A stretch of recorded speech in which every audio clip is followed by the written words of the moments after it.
Now picture this. You're running with your friends after school. You come home to feel the embrace of mother and father. Talk about your day, talk about your problems. But what if home was the problem?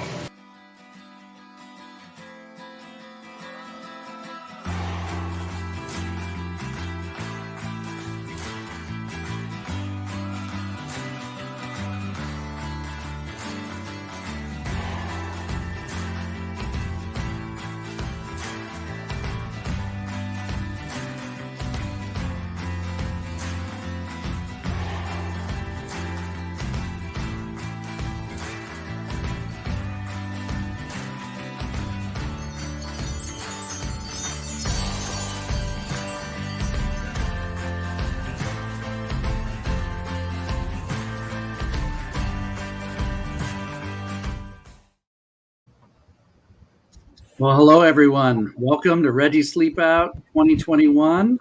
My name is Toby O'Berry. I'm the director at Iowa Homeless Youth Centers and the Associate VP of Transition Services at YSS. And joining me is Andrew Allen, our president and CEO. Andrew, Reggies Sleepout's happening now. What do you think? Can't believe it started already.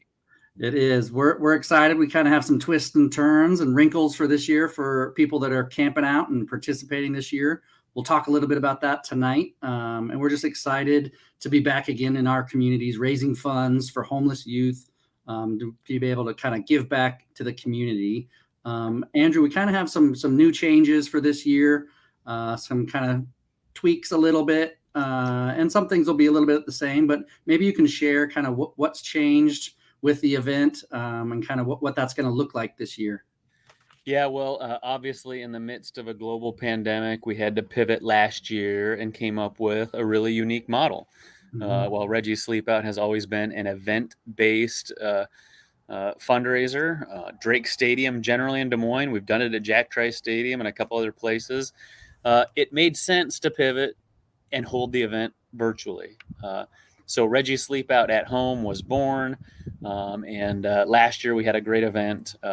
We did it kind of like the state fair, 2 weekends and a whole week where you could pick a night or a couple of nights even, where you wanted to sleep outside in your backyard in the park down the street, maybe with a church youth group, or heck, even in your living room. So really, the most important thing is to sign up at reggiesleepout.org. Once you do that, you get access to all sorts of information that really help to raise the awareness as it relates to the issues of youth homelessness. It's events twofold. We want to raise money, obviously, to support the cause, but we also want to raise the level of awareness. So last year was the first Reggies Sleepout at Home. This year, we expanded it to each of the different community-based centers where YSS operates programs. So all the way from Des Moines in the south up to Mason City in the north, but everywhere in between, Webster City, Boone, and Ames, of course. Marshalltown, we have operations there. There's a little conflict with the United Way blackout period, but wherever you are in the state of Iowa, you can sign up for Reggies Sleepout. You can raise money and awareness to support homeless youth, and the dollars that you raise stay local. That means they go to the closest location where you've signed up from. So we're excited. We're kicking things off tonight. Toby, I'm grateful for your leadership and that of your team. And I'm outside. Why are you inside in the warm? I'll be outside sleeping with my family tomorrow night. So we're getting all ready. Our kids are packing their little overnight kits, and we'll be sleeping in our backyard. Andrew, you have participated in every single Reggies Sleepout that we've had. How did kind of last year's compare to the prior years, having a facility-based versus kind of sleeping outside with family or friends? Definitely unique. I think that I had my family slept out right here in it was kind of my side yard. It wasn't quite my backyard. I strung up one of those hammocks between a couple trees, and I had really some solitude to a certain extent, where I was able to, obviously reflect on the plight of those that are less fortunate, especially homeless youth. Not many people understand that Iowa has homeless youth. Maybe if you live in Des Moines, you might see it, but across the state, we're working with kids who don't have a place to call home. Many of them are kids who've aged out of foster care. They've experienced significant trauma.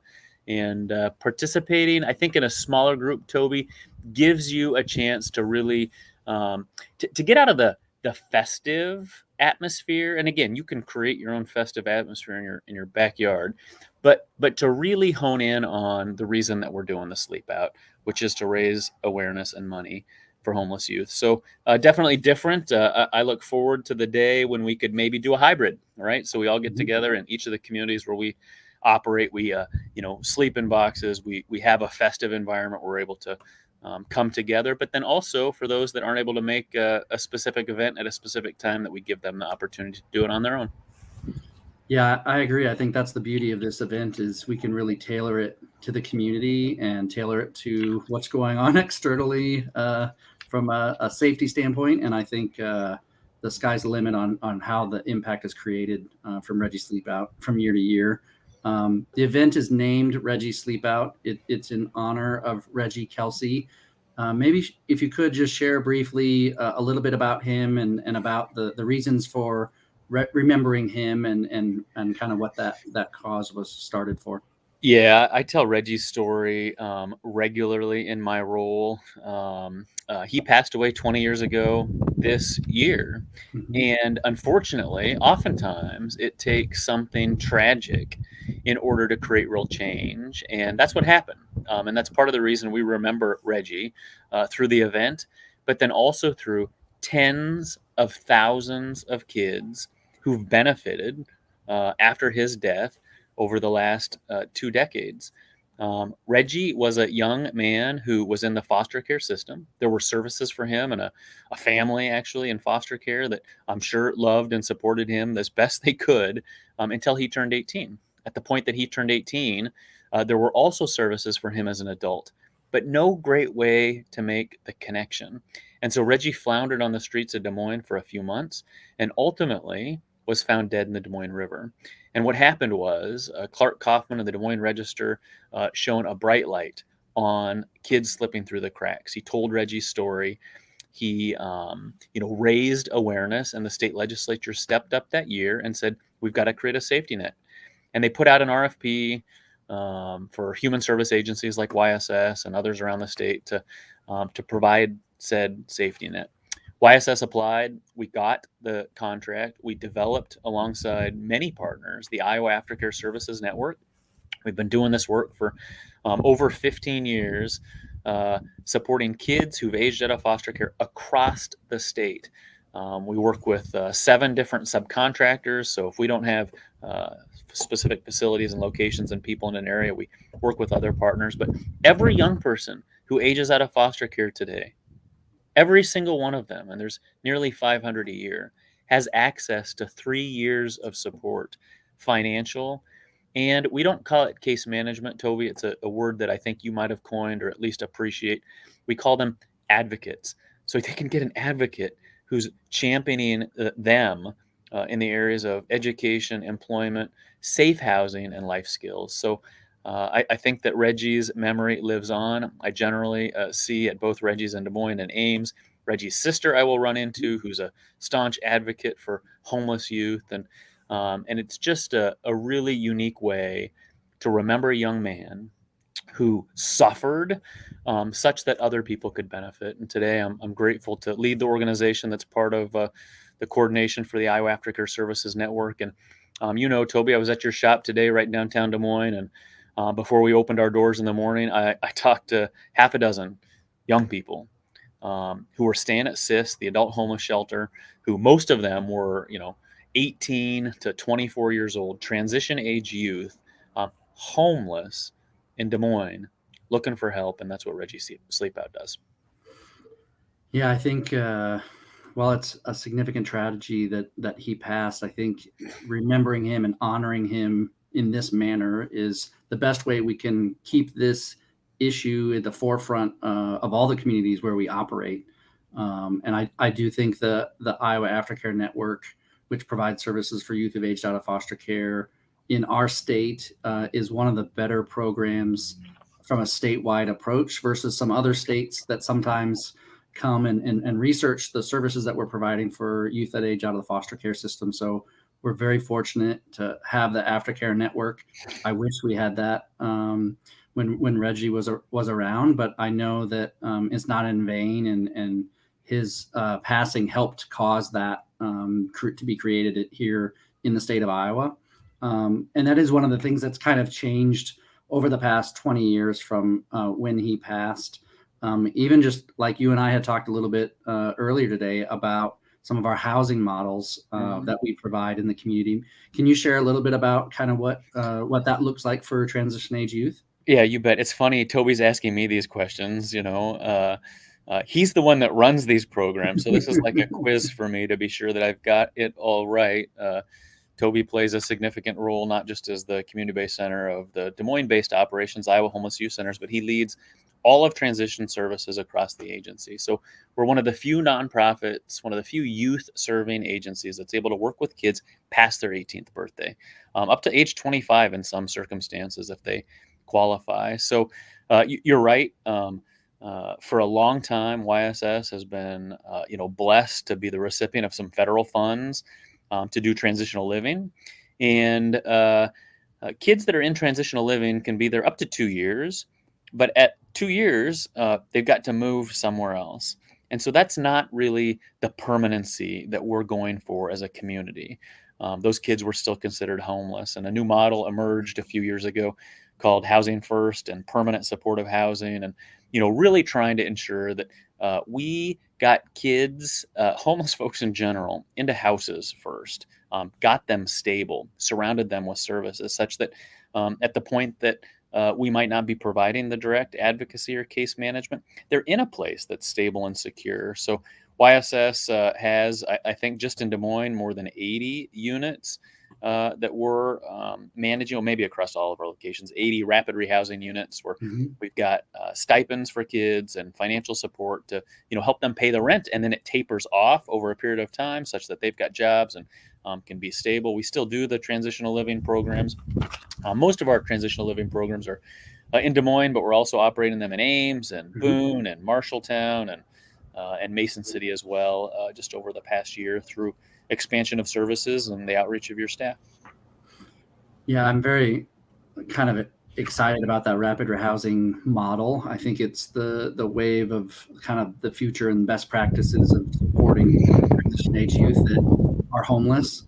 And I'm also really proud of YSS and our agency. If you look at, there are two large funders for our programs, in addition to community grants, but really it's HUD and HHS, Health and Human Services. And Health and Human Services has 4 large transition aid grants. And it's very competitive. You compete nationally. YSS is the only agency in the state of Iowa to have all 4 transition age youth grants. And it's amazing support that we're able to provide. Our street outreach support comes from HHS, our basic center, which supports minors, and some of our other specific grants. And so very proud of our agency and the work that we do, but a lot of things that our youth need are not grant funded. Yeah. And so there are items that really help our youth that when you fundraise for Reggie Sleepout and 100% of those funds go towards services for transition age youth, these dollars have a direct impact on the youth that we serve. Maybe talk a little bit about, like, if someone wants to participate in Reggie Sleepout, what would that look like?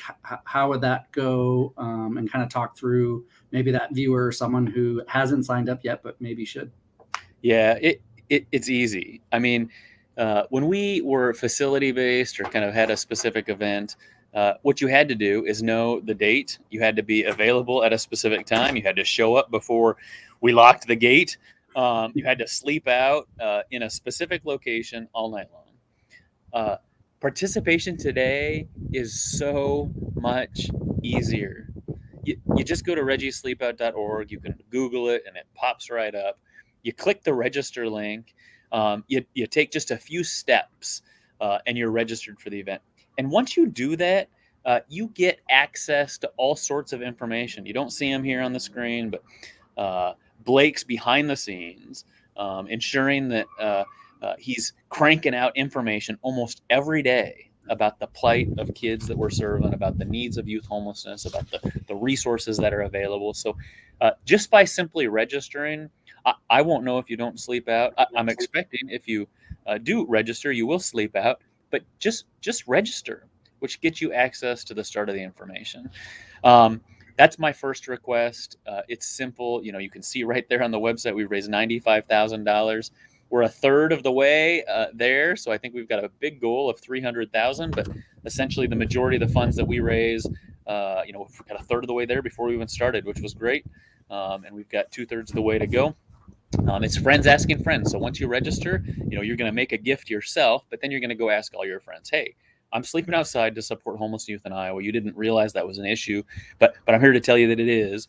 Would you support me and my family as we sleep out? I think you get a welcome kit with all sorts of goodies. It's a really unique way to experience and support a community activity that ties it back to the issue. It's not a walk or a run or a black tie gala or an auction fundraiser. It's an actual participatory, experiential. Of course, you can donate. Toby's registered. He's trying to, raise as much money as me. He's not quite there yet. So give him some help. I'm fine with that. I had a friend today tell me, hey, it looks like you're over your goal. Who should I support? Like, why still support me? He didn't. He supported Lisa, my assistant, because he felt like she really needed some support if she assists me all day. And then also Karen, who's a board member. I think he got both of them to their goal. So that was cool. Thanks, Todd Willems, if you're watching. But you could also just be an advocate too. People don't know youth homelessness is an issue, and we want to be sure that we're raising awareness all the time. Were there a couple other ones? I had a sheet of paper, it blew away. What are the other ways you can help? Register, participate, sleep out. A lot of it is also share on social media. If you see our posts at hashtag RSO at home, share our links on reggiesleepout.org, as well as YSS and IHYC and Francis Lauer's Facebook page to invite others in your community. So from a social media standpoint, it's a 10-day event. I like to describe it as a marathon, that it isn't, like you said, one day, that this is something that you can sign up on Tuesday next week. You didn't miss it. You can still participate, and it's not too late. So it really is taking photos. There's me. Look at that hair. But yeah, it's that social media element as well as the sleeping out and the fundraising piece. And it is, like you said, friends asking neighbors to contribute, and every dollar supports transition age youth. And we need this support to help youth be successful in life.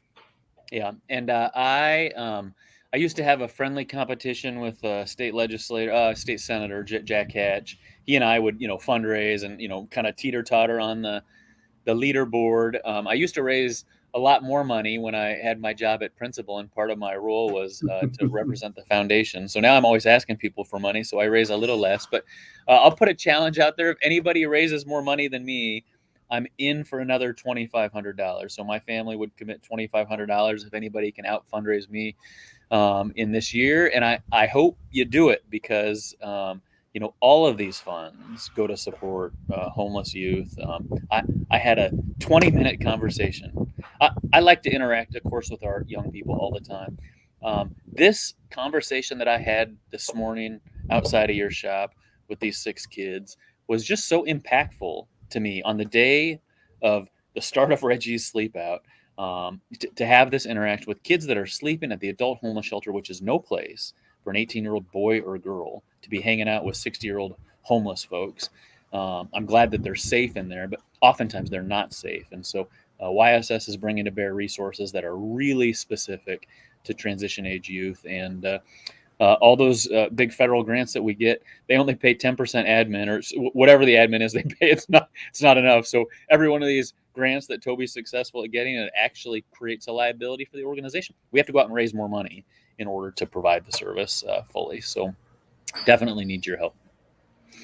Yeah, and we have one question in the comment. Can groups, kind of youth groups or Kiwanis participate? And Rusty Johnson, who was in my seat a year ago doing the kind of MC role for Reggie Sleepout, groups are more than welcome to participate at Reggie Sleepout. You can either come, maybe find a spot that you can social distance as a group, maybe in a large yard or at your church or faith-based organization. But yeah, groups are welcome to participate either inside or outside, whatever works for the group. We do have one large group. I can't remember the number of participants, but it's at least 30, 40 youth that are on a team that are participating for World Link. So it's definitely something that we'd love to see more groups participate. And I just kind of wanted to thank everyone who already has registered. It's still time to register at reggiesleepout.org. And just want to thank everyone who has signed up and hope that others will join us and sign up. And we do have a youth story that we're kind of in tonight in the kickoff on, and go from there and learn a little bit about Kiana. But Andrew, thanks for taking some time and sharing with us. Yeah, I appreciate it, Toby. You're doing a great job. I just really implore folks to participate.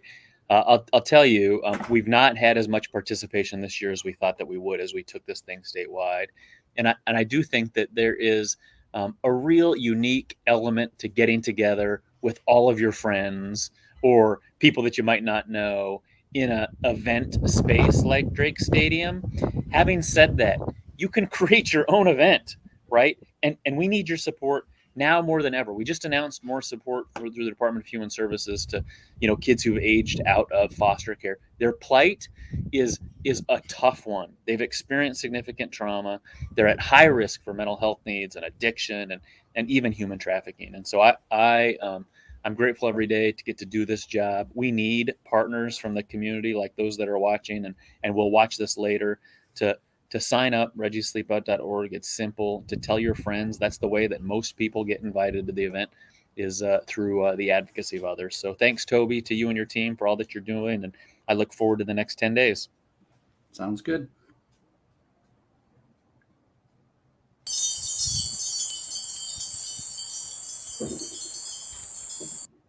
I don't know if I would still be in school without the mentorship I've received in this program, because I've gone through some really hardships. I've lost a lot of friends. And I think if it was just me, I probably would have just given up. I'm Kiana, I'm 23. I go to Iowa State right now studying computer science. I'm a junior. And I'm interning at Pi 505 this summer. I moved to Des Moines by myself when I was 18 from Utah, but I didn't grow up here from the time I was little until I was 14.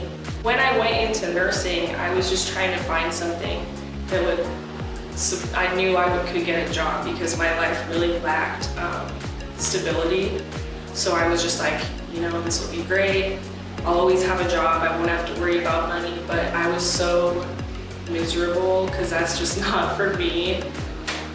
My parents are passed away, so a lot of the things I do, it's just kind of trial and error, and it's really nice to have someone to say, hey, I don't really know how to do my taxes, blah, blah, blah, and then they can kind of guide me, help me, stuff like that, like grants, scholarships. So yeah, I'm Mark, and I'm the current advocate for PSERP, and I've known Kiana now for about 3 months. Our first meeting would have been either late March or early April, and I liked her right from the start, but I was also really worried about her. And what I was most worried about was what seemed like a real lack of confidence and a lot of insecurity. Now it's like, okay, we got to figure out something. And I don't know the exact chain of events that led to thinking that, well, a summer internship at Pi 515 would be a good fit, but it worked out, and I really noticed a remarkable change. I sat here and watched this interview and think, where did this really poised, confident young woman come from? Well, we know that. It came from her involvement in this program. And what I'm doing right now is the summer course. It's a Smart Cities course, and we have about 18 kids that come, and we're challenging them to come up with a smart solution using tech for a problem that they see in their community. We have hotspots that are prepaid for 1 year, and we're going to be handing those out to families in need of internet with children's grades K through 12. And being female in STEM, the very few people, women, how do you stand up for yourself, know your value, know your worth.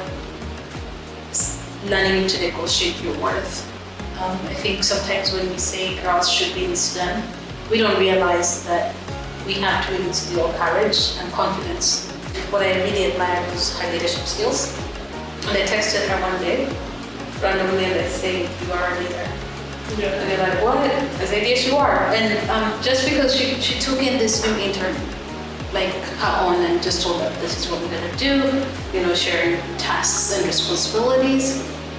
It's good as a leader to get that support of young people that they can think ahead of you and say, "How can we best help you?" Because they know I'm busy. How do we best help you so that you don't have to come and do some of those things? So yeah, I've been very impressed, and I think wherever she goes, she's going to do this. Thank you.